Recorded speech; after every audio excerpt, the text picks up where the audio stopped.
एक मंक की तरह सोचने के लिए आपको अपना घर बार छोड़ के कहीं माउंटेन्स पे जाने की कोई जरूरत नहीं है। आप मॉडर्न वर्ल्ड में रहकर भी एक मंक की तरह काम एंड हैप्पी लाइफ जी सकते हो। बस आपको अपने माइंड को नए आइडियाज, थॉट्स और वैल्यूज को देखने के लिए ट्रेन करना होगा। अब सवाल ये आता है कि मंक की तरह सोचने की जरूरत क्या है। उस पर जय सेटी कहते हैं कि अगर आप कुछ इनोवेट करना चाहते हो तो आप इलोन मस्क से सीखोगे। अगर आपको बिजनेस के बारे में सीखना है तो शायद आप जेफ बेजोस या वॉरेन बफेट के पास जाओगे। अगर आपको बास्केटबॉल प्लेयर बनना है तो आप लिब्रॉन जेम्स या माइकल जॉर्डन से सीखोगे। इसी तरह अगर आप अपने माइंड को काम एंड पीस के लिए ट्रेन करना चाहते हो तो आपको एक मंक से सीखना होगा, क्योंकि मंक इस काम में एक्सपर्ट होते हैं। काम, हैप्पी, डिसिप्लिन और क्लैरिटी, ये सब मंक माइंड के बहुत ही स्ट्रॉन्ग कैरेक्टरिस्टिक्स हैं। और इसी चीज को बिल्ड करने के लिए ऑथर हमें मंक की तरह सोचने के लिए कहते हैं। तो चलिए जानते हैं कि कैसे आप भी एक मंक माइंडसेट डेवलप कर सकते हो। Number 1 is find your true identity. Suppose आप एक मिरर के सामने खड़े हो अपना फेस देखने के लिए, पर उस मिरर पे बहुत धूल लगी हुई है, तो क्या आप अपने फेस को क्लियरली देख पाओगे? ऑब्वियसली नहीं। ऑथर कहते हैं कि ये मिरर आपकी आइडेंटिटी है, जिस पर दूसरों के इन्फ्लुएंस की धूल लगी हुई है, जिसकी वजह से आप अपनी रियल आइडेंटिटी नहीं देख पाते। किसी की वेल्थ से इन्फ्लुएंस होके हम वेल्थ के पीछे भागने लगते हैं, तो किसी के लुक से इन्फ्लुएंस होके हम अपनी बॉडी और स्टाइल को चेंज करने लग जाते हैं। पर खुद की रियल आइडेंटिटी आप तभी फाइंड कर पाओगे जब आपको खुद की वैल्यूज पता होगी। सुनने में ये बड़ा सिंपल और आसान लगता होगा, लेकिन आज के टाइम में ज्यादातर लोगों को अपनी सेल्फ वैल्यू पता नहीं होती। आप जिसके साथ उठते बैठते हो, जिन लोगों को आप फॉलो करते हो, उनका आपकी लाइफ पे बहुत स्ट्रॉन्ग इन्फ्लुएंस होता है। अगर आपका कोई फेवरेट सेलिब्रिटी ये कहता है कि पैसा सक्सेस है, तो आप पैसों के पीछे भागने लगते हो। और अगर कोई कहता है कि वेल्थ इज एवरीथिंग, तो आपका माइंड फिर बदल जाता है, जो कि टोटली गलत है, क्योंकि आप बेसिकली उनकी आइडेंटिटी अपना रहे हो। अब किसी से इंस्पिरेशन लेना और सीखना गलत नहीं है, पर सोचने की बात यह है कि एक्चुअल में आपकी इंटरनल वैल्यूज क्या है। आप जो कंटेंट कंज्यूम करते हो, जैसे news, movies, television shows, video games, ये सब फैक्टर्स मिलके आपके माइंड पे इन्फ्लुएंस की धूल लगा देते हैं, जिसे ऑथर एक्सटर्नल नॉइज कहते हैं, जो बार बार आपको फोर्स करती है कि आपको क्या करना चाहिए और क्या नहीं। और उस एक्सटर्नल नॉइज को क्लियर करके ही आपकी रियल आइडेंटिटी बाहर आएगी। जय सेटी कहते हैं कि वैल्यूज दो तरह की होती है, हायर और लोअर वैल्यूज। हायर वैल्यूज हमें हैप्पीनेस, फुलफिलमेंट और मीनिंगफुल लाइफ देती है, जबकि लोअर वैल्यूज हमें एंग्जाइटी, डिप्रेशन और सफरिंग देती है। आपकी वैल्यूज आपके फ्री टाइम, एक्शन और स्पेंडिंग बिहेवियर पर भी डिपेंड करती है। इसीलिए खुद की रियल वैल्यू फाइंड करने के लिए आपको 2 स्टेप्स फॉलो करने पड़ेंगे। पहला, आपको अपना सेल्फ ऑडिट करना पड़ेगा। आपको फाइंड करना होगा कि आप फ्री टाइम पे क्या करते हो, आप दिन भर में कितना सोशल मीडिया यूज करते हो, और आप अपने पैसों को कैसे यूटिलाइज करते हो, क्योंकि आप अपने खर्चों से भी देख सकते हो कि आप किन वैल्यूज पर जी रहे हो। और दूसरा है सेल्फ आइसोलेशन। आपको एक ऐसी जगह चूज करनी है जहाँ ना तो कोई इंसान होना चाहिए या ना तो कोई मोबाइल और लैपटॉप जैसी डिस्ट्रैक्ट करने वाली चीजें। अब उस पर्सनल स्पेस में आपको आउटर नॉइस को टोटली अवॉइड करके अपने आप से पूछना पड़ेगा कि आप किन चीजों में बिलीव करते हो, आपके हिसाब से क्या सही है और क्या गलत, वो एनालाइज करना होगा। आपको सोचना है कि क्या आप उन लोगों के साथ रहते हो जिसके साथ आपकी वैल्यूज फिट बैठती हो। और अगर आपको ये समझ नहीं आता है कि दूसरे लोग मेरी वैल्यूज के साथ फिट है या नहीं, तो अपने आप से क्वेश्चन करो कि इस पर्सन के साथ टाइम स्पेंड करने से क्या मैं जो पर्सन बनना चाहता हूँ उसके नजदीक जा रहा हूँ या उससे दूर। आपको ऐसे लोगों के साथ रहना चाहिए जो आपकी वैल्यूज को समझे और इम्प्रूव होने में आपकी हेल्प करें। जब आप अपने आप को टाइम एंड स्टिलनेस देते हो, तब आप आराम से आप पर लगी दूसरों के इन्फ्लुएंस की धूल को हटा के अपने अंदर की आवाज को सुन सकते हो। Number 2 is remove negativity. आपको डेली अलग अलग तरह के कई नेगेटिव लोग मिलते होंगे, जो पॉजिटिव की जगह हमेशा नेगेटिव चीजों पे फोकस करते हो। नेगेटिव लोगों को थोड़ा और एक्सपांड करूँ तो कुछ लोग हमेशा कंप्लेन करते हैं, कुछ लोग अपनी गलती के लिए दूसरों को ब्लेम करते हैं, तो कुछ लोग हमेशा बस दूसरों को क्रिटिसाइज करते रहते हैं।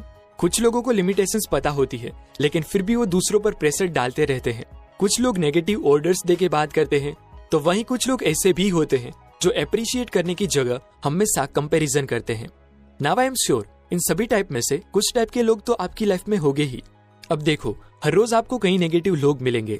अब सबको अवॉइड करना तो पॉसिबल नहीं होता, इसीलिए उन लोगों से डील करने के लिए जय सेटी हमें 3 मेथड्स फॉलो करने के लिए कहते हैं। पहला मेथड है एलोकेट टाइम। देखो, हर एक पर्सन के अंदर बर्दाश्त करने की एक लिमिट होती है। सिमिलरली हर एक इंसान को झेलने की भी एक लिमिट होती है। कुछ लोगों को आप 1 दिन के लिए झेल सकते हो, किसी को 1 मंथ या 1 वीक, और कुछ लोगों को तो आप 1 मिनट के लिए भी झेल नहीं सकते। इसीलिए पहले से ही डिसाइड कर लो कि किस पर्सन के साथ कितना टाइम बिताना आपके लिए सही होगा, जिससे आपकी झेलने की लिमिट भी क्रॉस ना हो और आप उस पर्सन की नेगेटिविटी से खुद को बचा सको। दूसरा मेथड है 75-25 प्रिंसिपल। इस रूल के हिसाब से आपको अपना 75% टाइम ऐसे लोगों के साथ स्पेंड करना है जो आपकी तरह सोचते हो, जो आपको इंस्पायर करते हो, और ट्राई करो कि बस 25% या उससे भी कम टाइम आप नेगेटिव लोगों को दो, सो दैट आपके अंदर एक पॉजिटिविटी बनी रहे। और तीसरा है, हर प्रॉब्लम को सोल्व करने की और सभी डिस्कशन में इन्वॉल्व होने की कोशिश ना करे जब तक आपके पास उस चीज को लेकर पूरा नॉलेज या एक्सपर्टीज ना हो।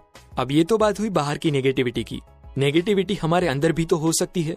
उस नेगेटिविटी से बचने के लिए ऑथर एक टेक्निक यूज करने के लिए बोलते हैं जिसका नाम है spot, stop and swap technique. सब लोग आपको कहते होंगे कि अपने थॉट्स को कंट्रोल करो और ऑलवेज पॉजिटिव रहो, लेकिन ऐसा पॉसिबल नहीं होता। लाइफ में अच्छे बुरे थॉट्स आ सकते हैं, पर आप उस थॉट को कंट्रोल करने की बजाय उसे समझ के नए थॉट से रिप्लेस करना सीखो, जिसमें सबसे पहला स्टेप है स्पॉट, यानी कि आपकी नेगेटिव फीलिंग्स को फाइंड करो कि आप क्या फील कर रहे हो। दूसरा स्टेप है स्टॉप, रुक के सोचो कि एग्जैक्टली किस रीजन की वजह से आप ये फील कर रहे हो और उसकी जड़ तक जाओ। और थर्ड स्टेप है स्वैप, यानी कि फिर उस थॉट को ग्रेटिट्यूड या कोई अच्छे थॉट से रिप्लेस करो। इसका बेस्ट एग्जांपल है computer programmer and internet entrepreneur Brian Acton, जिसने ट्विटर में जॉब के लिए अप्लाई किया तो वहां से उसको रिजेक्शन मिला। तो एक्टन ने सोचा कि चलो जो भी हुआ अच्छा हुआ, कोई अच्छी चीज हमारा इंतजार कर रही होगी। उसके बाद उन्होंने फेसबुक में अप्लाई किया, लेकिन वहां से भी उनको रिजेक्ट कर दिया गया। तो ब्रायन ने फिर से धन्यवाद माना कि ठीक है, कोई अच्छी चीज हमारा इंतजार कर रही होगी। और ऐसे कई सारे रिजेक्शन के बावजूद भी ब्रायन एक्टन ने कभी कंप्लेन नहीं की, बस हर एक चीज को उन्होंने ग्रेटिट्यूड माना। और कुछ टाइम बाद अपने पर्सनल टाइम में काम करते करते उन्होंने एक ऐसी ऐप बना डाली जो उनको रिजेक्ट करने वाली कंपनी फेसबुक ने ही $19 बिलियन में खरीदी, जिसे आज हम व्हाट्सएप कहते हैं। अगर आप आधे ग्लास पानी में 1 चम्मच नमक डालो तो वो पानी पीने में आपको सोल्टी लगेगा, लेकिन वही 1 चम्मच नमक अगर आप मटके में मिला के पियो तो कोई फर्क महसूस नहीं होगा। यहाँ नमक रिजेक्शन है और पानी आपका नजरिया। अगर लाइफ को देखने का आपका नजरिया बड़ा होगा तो रिजेक्शन और फेलियर चाहे कैसे भी हो, वो आपका कुछ भी नहीं बिगाड़ पाएंगे। अगर आप सिर्फ अपनी सक्सेस से खुश होते हो और दूसरों से जलते हो तो आपके लाइफ की खुशी लिमिटेड होगी, लेकिन अगर आपने दूसरों की सक्सेस में भी खुश होना सीख लिया तो आपके लाइफ की खुशी अनलिमिटेड हो जाएगी। जब भी आप नेगेटिव थॉट से डील कर रहे होते हो तब यूजुअली आप कहते हो कि मैं एंग्री हूँ, मैं सैड हूँ, एटसेट्रा, लेकिन आप एक्चुअल में एंग्री और सैड नहीं होते। आप बस थोड़े टाइम के लिए उस इमोशन को फील कर रहे होते हो। इसीलिए आपको कहना चाहिए कि मैं एंग्री फील कर रहा हूँ, मैं सैड फील कर रहा हूँ, जिससे आप अपने आप को उस इमोशन से डिटैच कर सको और उसका सही सॉल्यूशन ला सको। Number 3 is know your intention. जब भी आप कोई चीज अचीव करना चाहते हो और उस चीज को अचीव करने के बावजूद भी आपको सेटिस्फेक्शन ना मिले तो समझ लेना कि उस चीज को अचीव करने का आपका इंटेंशन गलत था। आपके कोई भी काम करने के पीछे छुपे हुए इंटेंशन को समझना बहुत जरूरी होता है। या तो आप कोई काम फियर की वजह से करते हो, या कोई पर्सनल डिजायर की वजह से, कोई काम आप ड्यूटी समझ के करते हो, या out of love. For example, कई लोग अमीर बनना चाहते हैं, लेकिन अमीर बनने के बाद भी कुछ लोगों को सेटिस्फेक्शन और वो हैप्पीनेस नहीं मिलती जिसकी उन्हें तलाश होती है। तो उसके पीछे का रीजन है उनका गलत इंटेंशन। करोड़पति बनना एक्चुअल में हमारा मतलब इंसानों का नेचुरल डिजायर है ही नहीं। अगर इस अमीर बनने की मेंटालिटी को आप थोड़ा एक्सपांड करके देखो तो लोग अमीर इसीलिए बनना चाहते हैं क्योंकि वो महंगी और अच्छी चीजें खरीद सके। अगर आप उसे भी थोड़ा और एक्सपांड करो तो पता चलेगा कि वो महंगी और अच्छी चीजें इसीलिए खरीदना चाहते हैं क्योंकि वो दूसरों से लव और रिस्पेक्ट पा सके। तो जब आपको पता चले कि आपका डीप डिजायर लव और रिस्पेक्ट है तो उस ट्रू डिजायर को फुलफिल करने की कोशिश करो, ना कि सरफेस लेवल के डिजायर को। कोई भी काम के पीछे छुपे हुए इंटेंशन को क्लियर करके आप अपनी लाइफ के पर्पस को ट्रूली आइडेंटिफाई कर सकते हो और एक मीनिंगफुल लाइफ ही हमें ट्रू सेटिस्फेक्शन देती है। Number 4 is know your space and time. जय कहते हैं कि location has energy and time has memory, यानी कि हर लोकेशन की एक एनर्जी होती है और हर लोकेशन हमें एक अलग तरह की फीलिंग देता है। तभी लोग लाइब्रेरी में अच्छे तरीके से पढ़ पाते हैं, ना कि गार्डन में। इसीलिए ऑथर कहते हैं कि हमें हर एक काम के लिए एक स्पेसिफिक लोकेशन बनानी चाहिए। और टाइम एक तरह की मेमोरी सेव करता है, मतलब जब आप सेम काम को सेम टाइम पर रेगुलरली करते हो तो वो काम आपके माइंड में मेमोरी की तरह सेव हो जाता है और वो काम को आप बिना कोई अलार्म लगाए भी उसी टाइम पर करने लगते हो। इसीलिए अगर आप प्रोडक्टिव होना चाहते हो तो सेम काम को सेम टाइम पे और सेम लोकेशन पे करो, जिससे आप बहुत ही कम एफर्ट लगाकर भी आप ज्यादा प्रोडक्टिव और डीप वर्क कर पाओगे। Number 5 is serve others. Jay Shetty कहते हैं कि ह्यूमन बीइंग का हाईएस्ट पर्पस है दूसरों की हेल्प करना। जो काम आपको पसंद हो और उसी चीज की दुनिया को जरूरत हो तो वो काम करना आपका धर्म बन जाता है। और यही कॉन्सेप्ट को इकिगाई में मिशन कहते हैं। मतलब दोनों कॉन्सेप्ट सेम पाथ की ओर ही इशारा करते हैं कि दूसरों को हेल्प करना आपका अल्टीमेट गोल होना चाहिए, क्योंकि हेल्प और लव एक सर्कल की तरह होता है, ना कि 1-to-1 एक्सचेंज। अगर आप किसी की हेल्प करते हो तो वो किसी और तरीके से आपको रिटर्न मिलेगा। प्रॉब्लम तब आती है जब आप उसी इंसान से ही लव या हेल्प एक्सपेक्ट करो। इसीलिए जितना आप अनकंडीशनली लव फैलाएंगे उतना ही वो वापस आपके पास आएगा।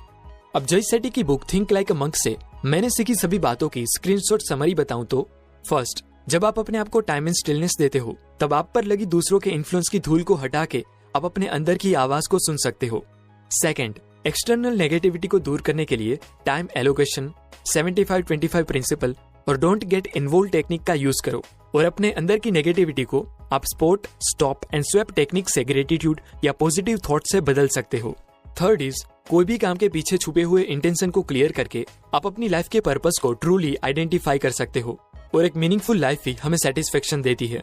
फोर्थ है, अगर आप प्रोडक्टिव होना चाहते हो तो सेम काम को सेम टाइम पे और सेम लोकेशन पे करो, जिससे बहुत ही कम एफर्ट लगाकर भी आप ज्यादा प्रोडक्टिव और डीप वर्क कर पाओ। And last point is, human being का हाईएस्ट पर्पस है दूसरों की हेल्प करना। सो टू कंक्लूड, ये थे कुछ अमेजिंग लेसन्स जो मैंने जय सेठी की book think like a monk से सीखे हैं। अगर आप और सीखना चाहते हो तो खुद ये बुक रीड करो। धन्यवाद।